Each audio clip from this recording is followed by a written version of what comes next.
سالهای بیشمار زنده بودم. تا کنون بودم جوان و پیر، تا کنون وابسته دنیا و دنیاگیر. گرچه در حکم درخت نورسم من، دیدم بس نوبهاران را، دیدم بس برگریزان را.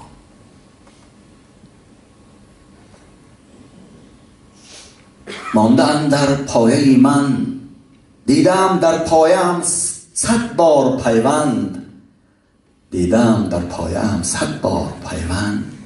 ماندن در پایه من بند هر پیوند، مانند گره بند. بر من از نزدیک بینید تا مرا چون من شناسید، تا مرا چون من بیابید از خرابات خراسان، همچنان تاریخ کوشان. وای بر من، وای بر من، وای بر من. پیش از این بودم، ولی که من کی بودم یا چی بودم؟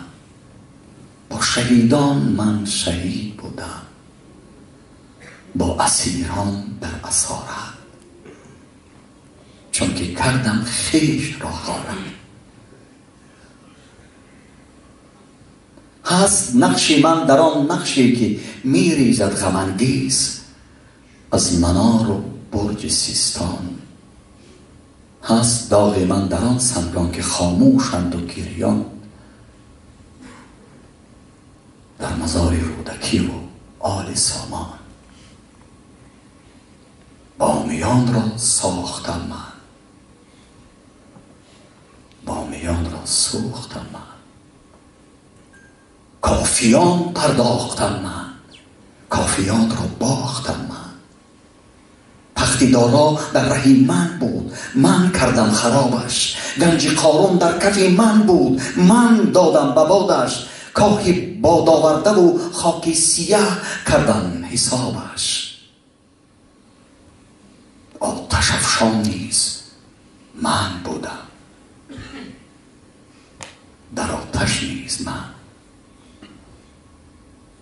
جبر فرمان نیز من بودم، جفاکش نیز من. نه مسلمان نیز من بودم، مسلمان نیز من. بلکه شیطان نیز من بودم و یزدان نیز من.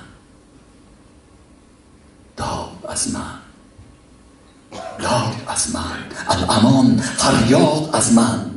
بوعلی را از بخارای شریف من کرده بیرون، ترمیزی را من فکندم دوش در دریای جیهون. بر هدر خون نظام الملک را من ریختم، بلکه خون ملک را من ریختم. گه اوستا را کشادم، گوی دنیا را کشادم. گه گرفتم جلد قرآن، گه شدم همراه شیطان. آنقدر سرها شکستم که سرم از سنگ گشته، بلکه کردم زندگانی من خودم را، من خودم را کشته کشته. وای بر من، وای بر من. ای خدا بخشای